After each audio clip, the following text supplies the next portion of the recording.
Hi, இன்றைக்கி chocolate chip cookies பண்ணுறதுக்கு ஒரு பவுலில் அரை கப் பட்டர் மெல்ட் பண்ணி சேர்த்துக்கலாம்.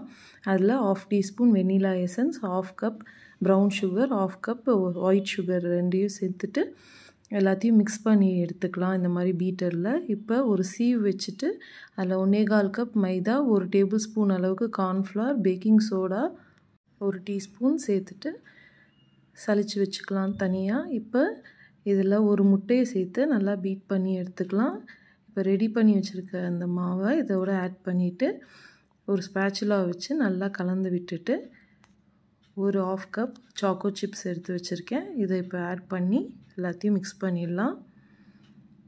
இதை பேக்கிங் ட்ரேயில் ஒரு கரண்டி வச்சு தான் இன்றைக்கி வச்சுருக்கேன். உங்கள்கிட்ட அந்த ஐஸ்கிரீம் ஸ்கூப் இருந்தால் அது யூஸ் பண்ணிங்கன்னா சூப்பராக இருக்கும். நான் இன்றைக்கி கரண்டியே யூஸ் பண்ணி வச்சுருக்கேன். கொஞ்சமாக ஸ்பேஸ் விட்டு வச்சுக்கலாம், ஏன்னா இது ஸ்ப்ரெட் ஆகி வரும். லைட்டாக அது ஒரு ஷேப்ஸை அட்ஜஸ்ட் பண்ணிக்கோங்க. இந்த மாதிரி பண்ணிவிட்டு ப்ரீஹீட் பண்ணி வச்சுருக்க அவனில் 180 டிகிரி செல்சியஸ்க்கு ஒரு 12 to 15 மினிட்ஸ் செக் பண்ணி பேக் பண்ணி எடுத்திங்கன்னா சூப்பரான சாக்கோ சிப் குக்கீஸ் ரெடி. நீங்களும் ட்ரை பண்ணி பார்த்துட்டு எப்படி இருக்குன்னு சொல்லுங்கள். இன்னும் உங்களுக்கு எக்ஸ்ட்ராவாக கொஞ்சம் டெக்கரேட்டிவாக வேணும்னா சூடாக இருக்கும் போதே மேலே சாக்கோ சிப்ஸ் வச்சிங்கன்னா சூப்பராக இருக்கும். பாய்.